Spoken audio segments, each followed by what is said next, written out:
Few years back, online yoga became the star of pandemic workout. I wonder if the yogis who walked on our planet thousands of years ago envisioned that imparting yogic knowledge and yoga practices via online would be a norm one day. Hello, everyone. Namaste. You are listening to the Yoga Connects podcast with me, your host Ramya Ramamurthy, a yoga and wellness educator.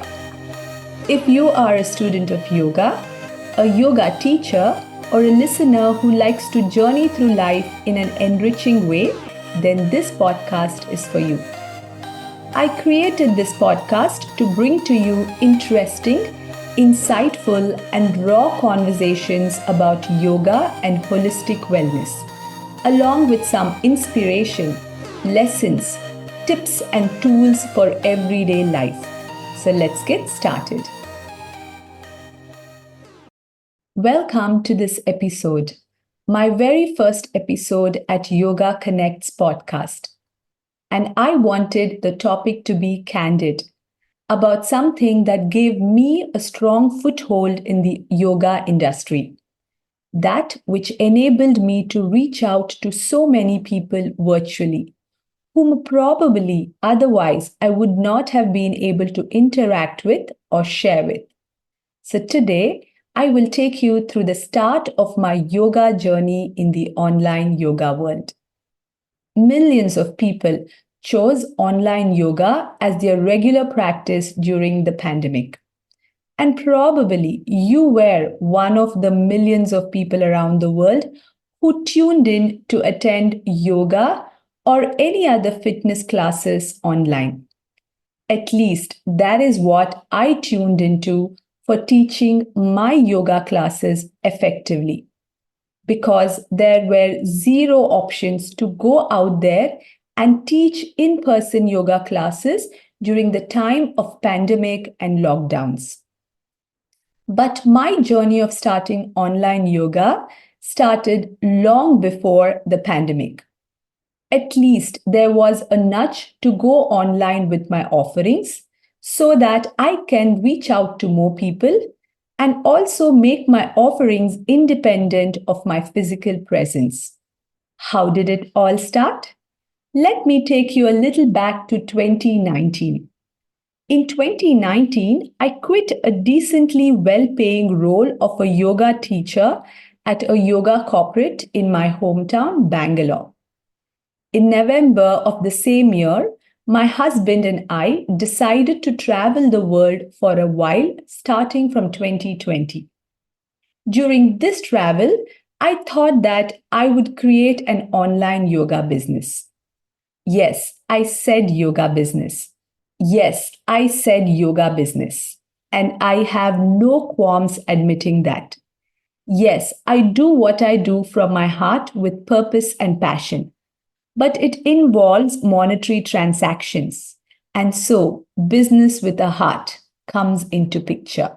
And I believe that no yoga teacher should hesitate to quote a price for their offering, especially if it is the means of their livelihood, like it is for me.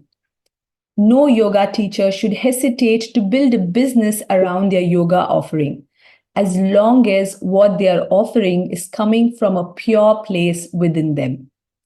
So, yeah, coming back, my husband and I decided to travel the world for a while in 2020. And with his technical and videography expertise, I thought that he can create an on demand yoga video platform for me where users can subscribe to my yoga videos and practice yoga from their home at their pace. And so, for my 2019 birthday, I made my dad gift me this wonderful microphone. And we bought some equipment required for us to shoot the yoga videos on the go. We then set out on a journey with one-way ticket to Bali in January 2020. Bali, especially Ubud, is nature's bounty in every corner. Before we start working on creating the online yoga platform, we decided to explore Bali for the first few weeks. After a fair bit of exploration, meeting new people, and chilling endlessly, we left to Gili T, an island in Indonesia. I was speechless the moment I stepped on the Gili T island. The ocean's aqua blue waters and the white sands were mesmerizing. And so I decided that I would shoot my yoga videos in the outdoors at Gili T, just by the mesmerizing ocean waters. Over the next few days, we slowly set up things and made several attempts to shoot the videos. But somehow, no matter how much we tried, there were some or the other obstacles that kept coming in. Either the video or audio quality was not up to the mark, or I was fumbling a lot during the shoot, or the wind and the weather turned harsh on the shoot days. And so, this way, something or the other kept happening. And finally, I told my husband, let's put this on hold for a few more weeks as we still have some of our savings to sustain us for some more time. We then spent some beautiful time in the islands of Indonesia. All of this while, we were still not fully aware of what was happening in the world outside. We kind of knew about COVID, but the intensity of it had not yet hit the small town we were living in. Back home, a family was panicking and asking us to return. And so, with a heavy heart, we took a one-way flight to Thailand and thought we would decide what to do once we reached Bangkok in Thailand. When we reached Thailand, that is when the first COVID death happened outside China. Things started to heat up in Thailand, with temperature checks in every corner of Bangkok. Being very cautious, we still explored Thailand for a week. Looking back, I now acknowledge that we were very ignorant travelers to do that. But we were stuck. We were stuck between wanting to stay back and at the same time wanting to return home. So we felt lost. Post a lot of going back and forth with our discussion, we had no choice but to return back to India before the country's international gates would close. And so, towards the end of February, we headed back to India. Once I got back home, it was painful to read and watch all that was happening. My phone kept ringing multiple times every day for a month with self-assisted IVR calls for COVID check because I recently traveled to India from Thailand. Amidst all of this, I was clueless how to go about with life. Soon, things got pretty intense back home as well, and the first lockdown was announced to start on 24th March 2020. And on the very same day, without thinking much, I decided to start live online yoga classes after my husband came across Zoom and pushed me to give it a shot. I took my very first online yoga class on 26th March 2020. After that, there has been no looking back. I am so grateful for the first set of handful people who decided to trust me and join my first online yoga class on 26th March. From there, I worked on creating online yoga practice modules, which I actually intended to do in Bali. I recorded these videos in a quaint, beautiful yoga studio in the heart of Bangalore, which was closed because of pandemic. Later, as months passed, pregnancy happened. I lost some dear people to COVID. Childbirth happened. And also COVID happened to me just a few days before my baby was born. All through this, my yoga self-practice and the online yoga classes I taught and the small online yoga community that I built stood by me, building my resilience.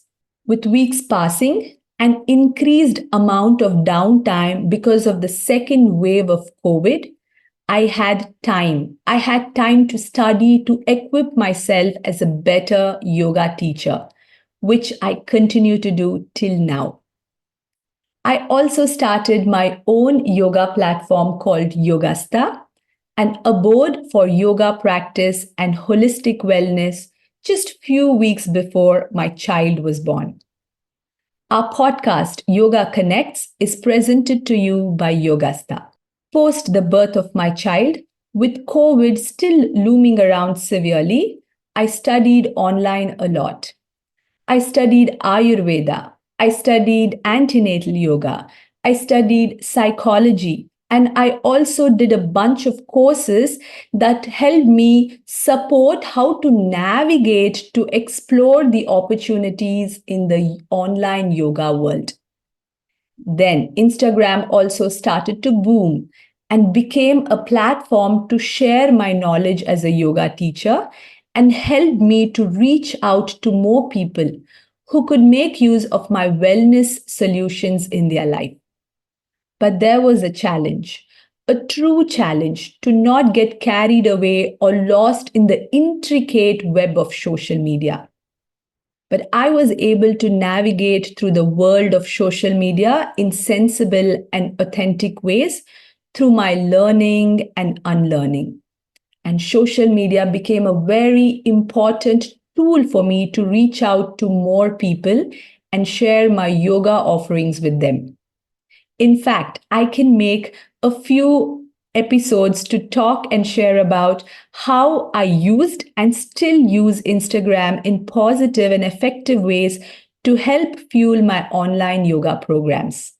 After my child's birth, I was determined to work through this online setup more than ever before because teaching and reaching people online meant that I could be at home, teach classes from home while also being there for my baby. I just wanted to be a hands on mother, which was my preference with a newborn.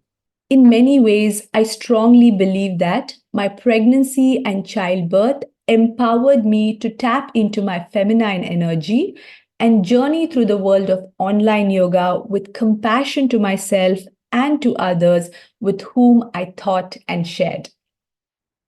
While nothing measures up to teaching and learning yoga in person, the world of online yoga has opened immense opportunities to many to learn yoga, to practice yoga, to teach yoga, and in the process become a better person and have access to healthy living.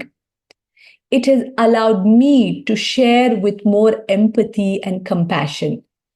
It has allowed me to be fully present and mindful every time I step on my mat and turn on my laptop. It has enabled me to create a community of doers who strive to live better every day. It has helped me to create a sanctuary in my own home. And I'm sure it has allowed this for many others who have attended my class as well. And it is surprising, very surprising, that the energy of students who attend my classes does transmit through those little screens because I can feel their energies truly.